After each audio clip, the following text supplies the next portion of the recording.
Can you hear me? Yeah. Excellent.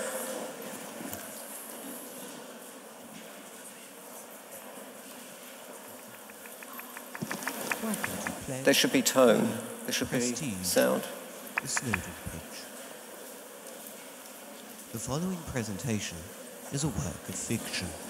The names of individual people or company names are fictional and do not in any way represent any real people or companies past or present. The whole thing's been made up. That's fine. It's a fiction. A story. Got it? So don't go crazy. Sit down, relax, lean back, and enjoy.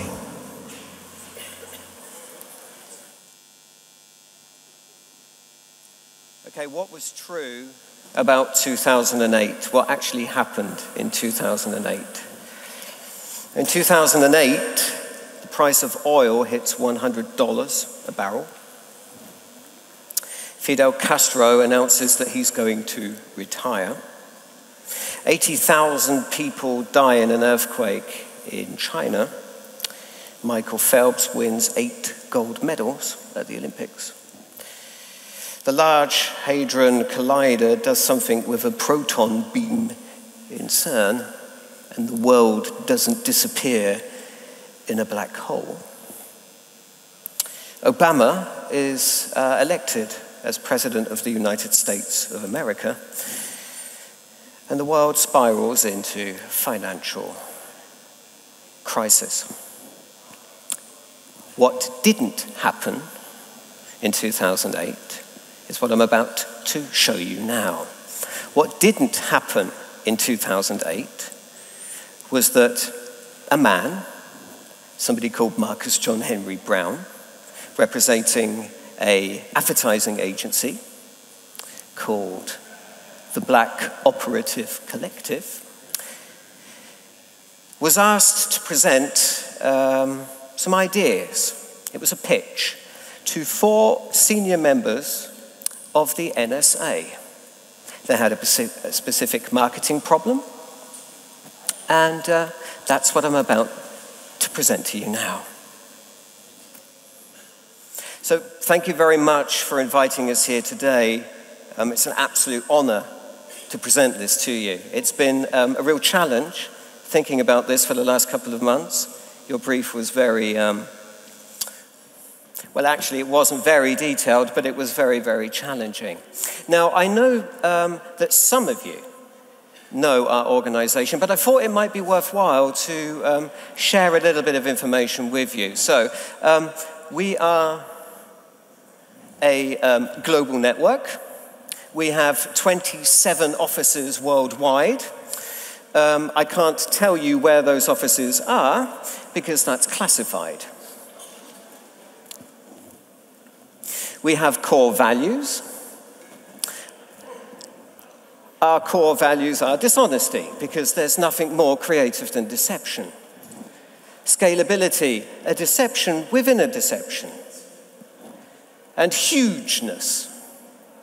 The size of the lie matters. The bigger the lie, the more people will see it. The bigger the lie, the more people will think, hey, that's actually quite a good idea. So those are our core values, but if we were going to put ourselves into one sentence, if we were going to describe our agency and what we do into one very, very simple sentence, it would be this.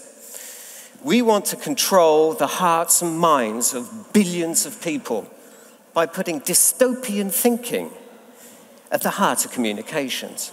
We want to reach out and touch millions and millions of people and stroke them with dystopian storyscapes.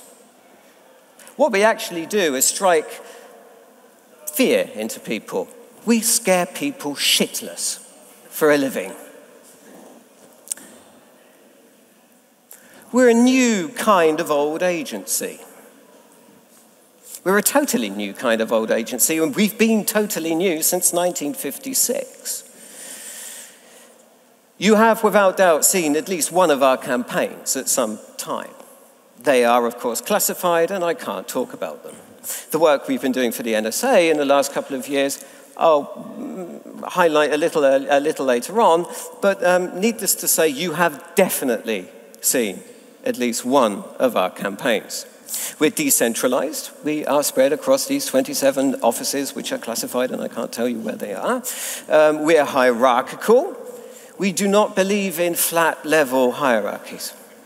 They just simply do not work. They do not work at all.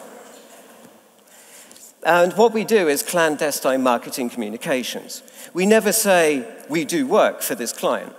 We never say, I am a creative director for this organization. You will never see a press release in international marketing newspapers. We are not in campaign, and in Germany, we are not in V&V. Our products. We have 4 products.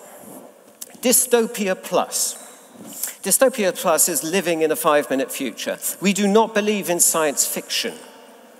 We believe in dystopia. We believe living in a future which is about 5 minutes away. It's a plausible science fiction. It's something that you could actually truly believe in. Strategy, the art of the worked shoot. What we actually do is help clients create communications that appear that they're actually working against themselves. Technology. Something we're working on at the moment is visual data journalism. It's going to be a new thing in the next couple of years. And we're very, very, very, very excited about some of the projects we've been working with newspapers across Europe. And deception, the lie within a lie. And we do some good old-fashioned advertising as well, so it's quite cool. Our services are these. So we do classic publishing, so we work on fiction, games, newspapers. We do advertising, we pay our strategy, whatever. But what we're particularly proud of, and this is a product that we're working on quite hard at the moment, is lobbying. We work with blogger outreach, of course, conspiracy outreach, which is something that we're very, very proud of, and whistleblower management. Whistleblower management we've been working on since around about 1973. Worked excellent in Washington during the 70s. And then we, of course, we do the usual bespoke content and scheduling, content plans and stuff. So it's basic, standard kind of services. That being said, let's have a look at the work we've been doing for you guys since around 2001. We've been working on these products. Mypedia. We started Mypedia in 2001. It's a managed source knowledge with about 115 million users a day. MyPlaced is a place where we collect emotional trivia and stuff around music. That has about 110 million users at the moment. We started that in 2004. MyFace 2003. MyFace in 2004, which at the present time has 120 million active users, and something which we started 2 years ago. Thank you. Started 2 years ago. MyWit, which is a platform for delivering short messages. It's kind of like hyper-relevant opinionation. These are working quite well. We're considering selling MyPlaced to a media property, and we're probably going to float MyFace and MyWit within the next, 10 years. We've been working on something called Branson. Branson is a highly specialized experimental hormone. It's not a drug, it's a hormone that we've been working on in the last couple of months, which makes users or potential customers highly susceptible to brand messaging.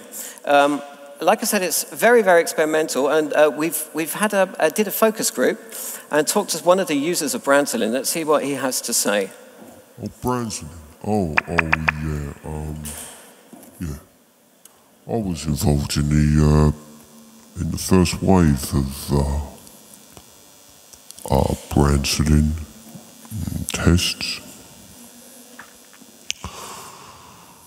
Yeah, that was a bit weird actually, because I went crazy for for sanitary towels and started binge buying a particular brand, which was a bit strange because, you know, I am a man. But on the second stage of the Branson test series, I got really into a particular kind of energy drink. Yeah. And I'm actually planning to do a incredible stunt with that brand. I'm planning to go up in a really, really big balloon up into space and jump out of the balloon from space. Yeah, so side effects, no, I'm completely normal. Yeah, so as you can see, that Branson is actually starting to kick in there. We're very, very keen to implement that across a number of test markets within the next couple of years. So that's what we've been doing for you, but let's have a look at the brief. This is what you gave us to work on. Leverage the internet in order to raise awareness for the NSA brand within the espionage community and key global markets, raise awareness for and increase sales of the NSA product range by $100 billion and destabilize the growing conspiracy theory community. Now, where we always start is with the target group. And we wanted to find out exactly what they thought about your company, your organization, and in relationship to others, and if they know you at all. So let's go back to the guy. NSA? No. I don't think I've ever heard of them. No, not really. I mean, I know CIA are, and of course there's MI6, it's James Bond, isn't it? James Bond. FBI, X-Files. Very interesting show, that was. Yeah, so. Yeah. But the NSA? Nah, never heard of them. Nah. Although wasn't there a TV show about time travel? What's interesting here is that he did actually remember the show 7 Days, which is an NSA program about time travel. What he was actually saying there confirmed the research that we've been doing for you guys. The CIA, FBI, very, very popular, very well known within the community. FBI, and it's because of the X-Files. MI6, massive James Bond thing going on there. Interestingly enough, the Mossad is very, very well known, but you at the NSA, nobody really knows you at all, which is something that we need to address. Now, you've asked us to have a look at your product range. We've picked out here Cottonmouth, Candygram, Trinity, and Rage Masters. You know, Cottonmouth is an excellent product, 50 units for $1 million a shot. That's probably a little bit too steep with your current share of voice. And as you see, these are very, very competitive sales targets that you're aiming for here. But we're kind of confident that by the time we launch the campaign around 2013, 2014, we'll be able to position those 49 products perfectly, and that you will, so that you will be able to manage the $100 billion target by 2018. But of course, these people here, the people who have the most share of voice, are actually your potential customers and clients. And we need to figure out how we're going to get them interested in what you're doing.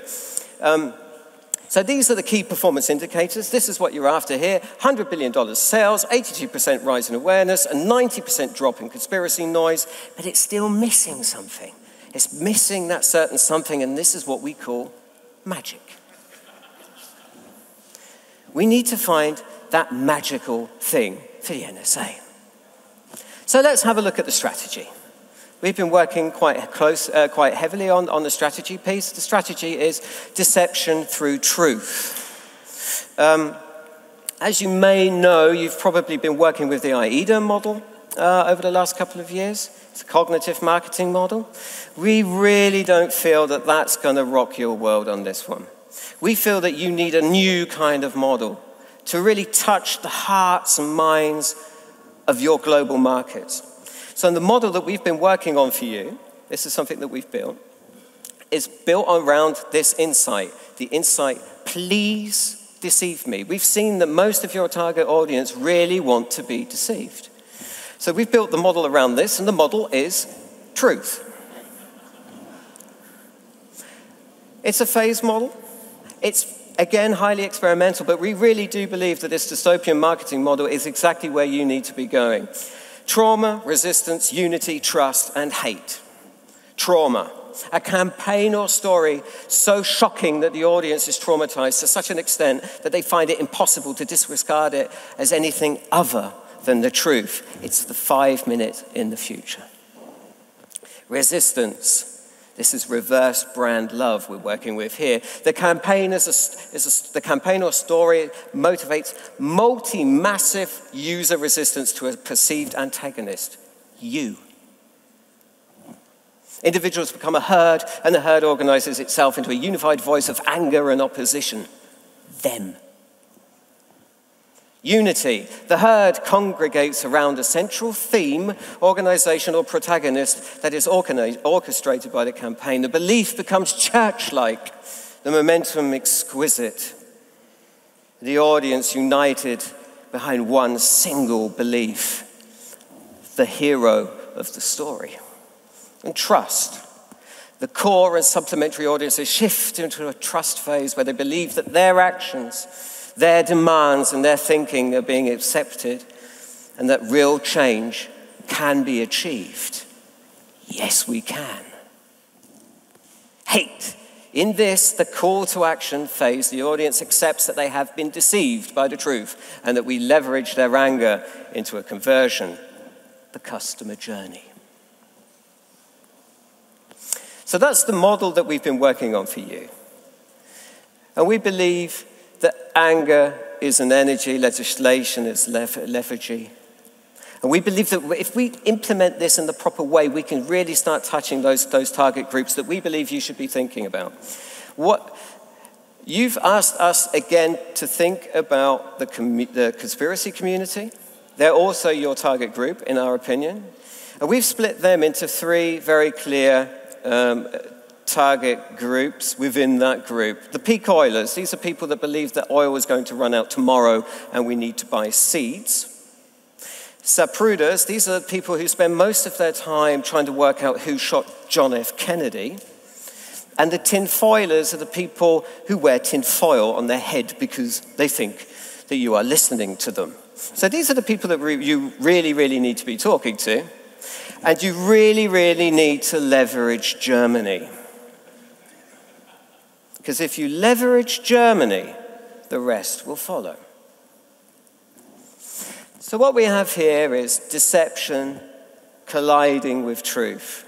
Then at the intersection of deception and truth, you have an opportunity. And we'd like to put something in that opportunity. What we'd like to put in that opportunity is a protagonist. The hero of this story. The protagonist is a blank canvas that we could paint masses of pictures with at any given time. And what we've done is we've put this protagonist into a campaign. And we'd like to call this, and we're very, very excited about this campaign. We really want to do this campaign for you. We're calling this campaign an everyday Mr. Bond. He's not a muscly guy. He's got no six-pack. When he gets out of the water, when he gets out of the ocean, when he's gone swimming, nobody turns around and looks at him. He's not getting out of the Barbados Ocean. He's getting out of a bathtub, and he'll probably slip up on a bar of soap. He's a shy, quiet, nice kind of guy. A coffee-grinding kind of guy. He's a thoughtful kind of guy. He doesn't have an Aston Martin. He has a bike with a basket and a dynamo. He's a very articulate kind of guy, though. He's very good at talking. He talks for hours. but he's not super clever. He's just articulate. And he's a visionary kind of patriot. He's got a completely different idea of what patriotism could be. It's somewhere between truth and deception. So this is kind of like the setup of the emotional kind of like touch points around this protagonist that we're proposing to set up for you guys. So setting him up, to use your own language, your own terminology, the legend of our protagonist. We're introducing you today to Mr. Stephen Winterstone. Stephen Winterstone has stumbled upon a wide-scale surveillance program devised by the NSA and has decided to take on his own government and NSA in a bid to fight for freedom, an American way of life. Hunted by secret agents, Stephen reaches out to journalists and the internet community for help. Will he win his battle? So that's just a very, very simple kind of like, story synopsis that we'd like to work with Stephen here. Stephen's just a working title. We could call him anything. So what we'd like to do here is we'd like to do something very, very simple that we've used before with other organizations. I'm not at liberty to tell you which ones, but we'd like to work with an Oswald model. This worked very, very well for Lee Harvey Oswald, and we believe it could work perfectly for Stephen here. He's got divorced parents, had a difficult education, went to foreign shores, that kind of stuff. So we're giving kind of like people, the audience, your customers, stuff to dig into, stuff to discover, stuff to kind of like write about, think about, talk about, get really into the story of Stephen Winterstone. So in the product, to use your own terminology again, we're going to split into pledge, turn, and prestige, which is a magic theory that that I'll go into in a little bit later, but that's kind of how we want to build this for you. There's a lot of emotional stuff that's going to go on with Stephen here. We're moving between hate, moving between love, a traitor, it's a patriot. So we're playing with all of those things we talked about earlier. So what we're going to do is we're going to take Stephen as a protagonist and we're going to pack him into these phases. And these phases will form the part of the campaign that we're proposing to do for you guys. The phases are the pledge, turn, and prestige. These come from magic. A very, very simple idea. The pledge. I am going to make this disappear. So I'm going to tell you that this is going to happen. The turn. The turn is when I say, come really, really close and watch this. So you're watching really, really closely and I make it disappear. And you spend all of your time wondering about how I made it disappear. You're that close that you can't really see what's going on somewhere else. And then the prestige is when I make it either appear again or the bigger story becomes apparent. Like maybe how I did it. And this is how we wish to do the campaign. The pledge, I will make it disappear.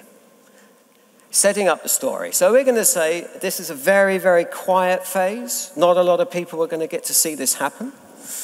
Come closer, I'm going to make something disappear. So we're going to set up a particular level of interest in a very, very small niche part of your potential customer base. The next piece is what we call the honey trap. Now, the honey trap is Stephen will only talk to a very, very select group of people. He will only talk to the Wall Street Journal, to Spiegel, and to the Guardian. Why? Because we've installed visual journalist agents within those organizations. They're sitting there waiting for masses of data to do pretty pictures with. We're also going to leverage, this is something that we're very, very keen to do, leverage a working relationship that we have with a classified whistleblowing platform, which you probably already know about because it's a CIA finance whistleblowing platform, WikiLeaks. So that's what we're going to do. We're going to get people involved, a very, very small, niche kind of group of people involved to start to work on this story, do really, really good stuff with it.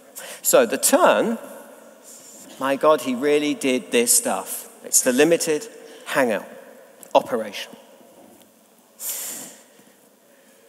The revelation of the protagonist. So this is, again, we're working a little bit with stuff with, this is kind of like literature, kind of like theory stuff here, monomyth, nonsense. The revelation of the protagonist. Here I am, look what I have made. So he reveals himself to the audience, and the audience denies him and says, no, that can't possibly be true. And then we come with the product. So what does he really give to these people? What is he selling to the people? Now, we're massive fans within the organization of progressive rock. We're also really, really interested in a particular British band called Pink Floyd. I don't know if you know them. And we're massive fans of an album called The Dark Side of the Moon. And what we're using here is, for this entire program, is a working title, DISM. Dark Side of the Moon. DISM. Okay? And this is what we would like Stephen to sell to these organizations, to talk about. This is the global holistic idea for this campaign is DISM. Okay? Now, how a normal the audience normally perceives your work is like this. We believe that there's a peak, there's like the tip of the iceberg. That's what we believe. And we also believe, and that's known information, but we kind of know that underneath the surface of the water, there's known, unknown information. We know that something's going on, okay? Now, what your normal, standard, everyday, limited hangout model does is to reveal that level of known, unknown information is mostly true. But the information that you're giving away doesn't really harm you. You say things like, the NSA watches me. They've been tracking everything I do. Well, quelle surprise. That's a known, unknown information. But with every single limited hangout model that you implement, there comes another level of unknown and non-existent information with it. So what we're proposing to do here is to capitalize on that. That's a market struggling for an English word to cover up for a German one. That's revenue potential right there. There we go. This is what the protagonist can tap into. He can start selling this stuff as stuff you wouldn't believe we've been up to. It's so fantastic. It's so amazing. This is the kind of stuff we never even believed that you were capable of doing this stuff.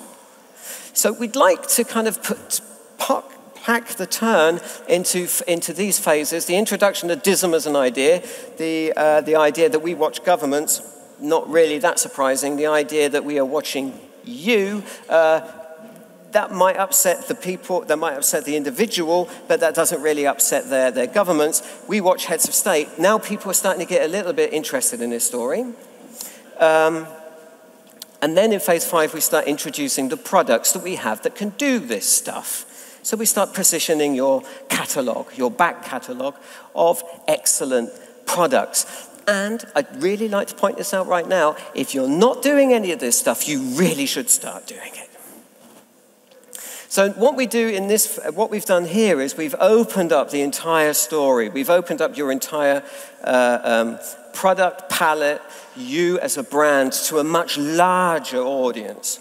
So we're not only talking to the peak oilers, Zapruder's, tin foilers anymore. We're talking to the coffee drinkers. These are the Zeit reader, Guardian reader. We're talking to pirates. So I'm not sure if you know about this, but a couple of years ago, there's a new party that's popped up. It's all about internet and stuff. Not really sure about the other stuff that they talk about, but they do talk about the internet a lot. And of course, we're talking to bloggers, as well as the espionage procurement community. Through this, we completely shut down, as you requested, the conspiracy theory community. Because at this time, none of these people would want to admit that the guy with the tin foil on his hat was right.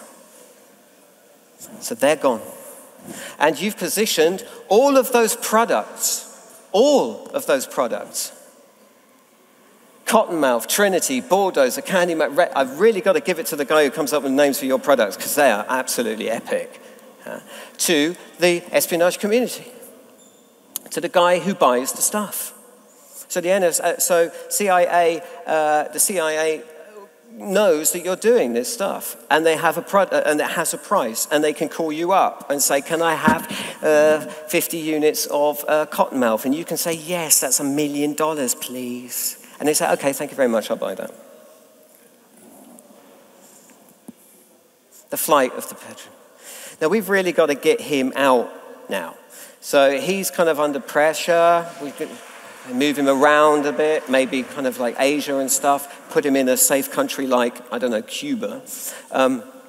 So that the media as a whole start getting very, very interested in this guy. Now what we'd like to do, I'm not sure if you're capable of doing this, but what we'd like to do is to introduce peaks of information. Yeah, we don't want this kind of stuff coming out in one big lump, because we think it will just disappear, it will go under in all the noise. So we'd like to link it into other bits of news. If there's nothing going on here, let's introduce DISM. If there's something, let's say we've been listening into the whoever, at Germany. And all the time, we'll have the protagonist saying, "You haven't seen anything yet." So he'll be teasing the audience all of the time and getting them really, really excited about what's going to happen next. This is basically the entire campaign set up here, and we'd like to support the entire campaign with Branson. Thank you. This is our channel strategy here. A little bit of television, mostly print. Their online stuff is very, very important. Dark web, WikiLeaks, my face, my wit. It's going to push all of those things out into a wider audience. And then we get to a very, very interesting bit here, the disembodiment of the protagonist. We're going to make this physical man into a screen. He's going to start saying, "I'm afraid I can't be with you today." He'll start being asked to talk at events. And of course, he won't be able to turn up in person because the perception is he'll be arrested. And he'll become the telematic whistleblower. The final disappearance of the protagonist, "I am nothing but data." We're going to make him, at the end of the campaign, completely disappear. He will become an enigma. So those are the first two phases of the campaign. And then we get to the prestige. Make it reappear in an unexpected place. Now we'd like to come back here to the three columns of or core values of our agency. Dishonesty, scalability, and more importantly, hugeness. It's the size of the lie that we believe matters. And the lie within the lie is the most scalable idea that you could ever have. In the turn phase, we make the lie so big that it completely engulfs all of the consumer, all of your target groups, everybody. It's so large. We're really this close. We're trying to find out how this thing is going to disappear, how this piece of magic is going to happen. And we're talking about stuff like privacy and sovereignty and neutrality and stuff. So we're kind of great, generating all of this buzz around those things, but really, really close up to this particular lie. But it's a lie within a lie. The bigger lie is that we can make everything and anything disappear. You have absolute control of everything with all of the stories and all of the technology that you have to offer. We are nothing but data. This is basically what we're saying. So by 2018, you've turned the perception of everything into data. People are data, governments are data, money is data, travel is data. In a world where everything is data, you can make planes disappear completely off the face of the earth. And everybody will wonder, well, how did you manage that? How is it possible to put a man in a balloon to go up into space and he jumps out of it? Well, that's because of Branson. But how can you make a plane disappear? You can make economies disappear. You can make governments disappear. And because you've sold the tech to your competitors and customers, such as the CIA, the FBI, Mossad, BND, MI6, all your clients can make everything disappear too. So you have a Cold War renaissance, which is an added value.